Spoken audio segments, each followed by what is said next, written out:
Hello friends, ഇന്നത്തെ നമ്മുടെ video ഞങ്ങളുടെ നാട്ടിലെ മരവെട്ടിച്ചാൽ വെള്ളച്ചാട്ടത്തിൻ്റെയാണ് കേട്ടോ.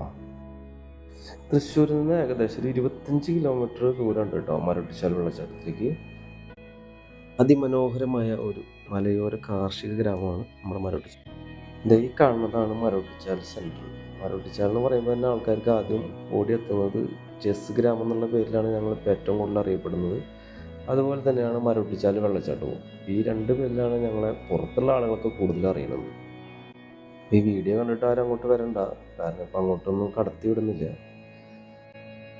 ആമ്പല്ലൂർ സൈഡിൽ നിന്ന് വരുന്നവർക്ക് മരവെട്ടിച്ചാൽ സെൻറ്റർ കഴിഞ്ഞ് ഏകദേശം 1 കിലോമീറ്റർ കൂടി സഞ്ചരിച്ച് കഴിഞ്ഞാൽ അക്കര എന്ന് പറയുന്ന ഈ ഒരു ജംഗ്ഷനിലേക്കാണ് എത്തുക. ഈ ജംഗ്ഷനിൽ നിന്ന് നേരെ തന്നെ പോയാൽ വെള്ളച്ചാട്ടത്തിലേക്കാണ്. ലെഫ്റ്റ് തിരിഞ്ഞാൽ മാന്നാമംഗലം പുത്തൂർ സൈഡിൽ നിന്ന് വരുന്നവർക്ക് ഈ ഒരു ജംഗ്ഷനിലെത്തുമ്പോൾ ലെഫ്റ്റ് എടുക്കുക.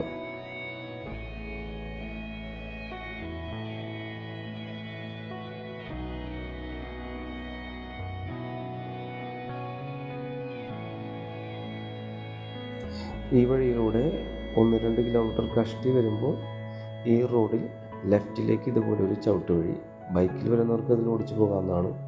മറ്റ് ബോർഡുകളോ കാര്യങ്ങളൊന്നുമില്ല. ഈ റോഡിലൂടെയാണ് നമുക്ക് പോകേണ്ടത്.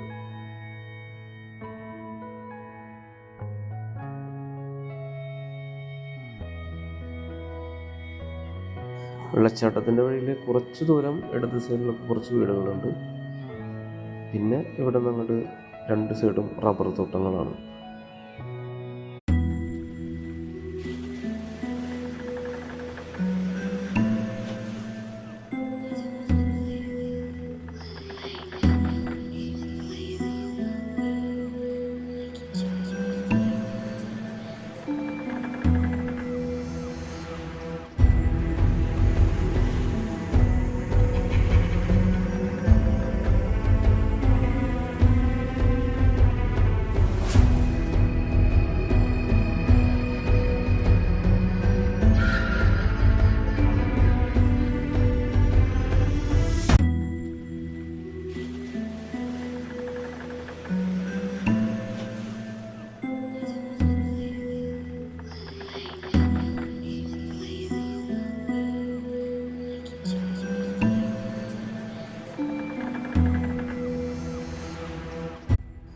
മരവെട്ടിച്ചാൽ വെള്ളച്ചാട്ടം എന്ന് പറയുന്നുണ്ടെങ്കിലും ഇതിൻ്റെ ശരിക്കുള്ള പേര് ഒലക്കായം വെള്ളച്ചാട്ടം എന്നാണ്. ഈ കാണുന്ന വഴിയിലൂടെ കാടിനുള്ളിലേക്ക് ഒരു 4 കിലോമീറ്റർ സഞ്ചരിച്ചു കഴിഞ്ഞാൽ ഇലഞ്ഞിപ്പാറ എന്ന് പറഞ്ഞൊരു വെള്ളച്ചാട്ടമുണ്ട്. അതാണ് ശരിക്കും വെള്ളച്ചാട്ടം.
വെള്ളച്ചാട്ടത്തിനോട് ചേർന്ന് തന്നെ റിസോർട്ടുകളൊക്കെ വരുന്നുണ്ട്.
ഈ കാണുന്നതാണ് വെള്ളച്ചാട്ടത്തിൻ്റെ താഴെയുള്ള ആ ഭാഗം.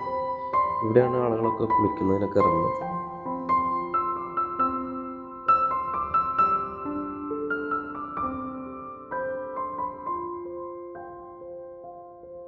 നമ്മുടെ പുത്തൂരിലെ സുവോളജിക്കൽ പാർക്ക് ഓപ്പൺ ആവുന്നതോടുകൂടി നമ്മുടെ മരവൊട്ടിച്ചാലും ഒരു മികച്ച ടൂറിസ്റ്റ് പ്ലേസായി മാറും എന്ന് തന്നെയാണ് ഞങ്ങളുടെ നാട്ടുകാരുടെയും പ്രതീക്ഷ.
അപ്പോൾ നമ്മുടെ ഇന്നത്തെ വീഡിയോ ഇഷ്ടപ്പെട്ടെങ്കിൽ ലൈക്ക് ചെയ്യുക, ഷെയർ ചെയ്യുക, സബ്സ്ക്രൈബ് ചെയ്യുക. ബൈ.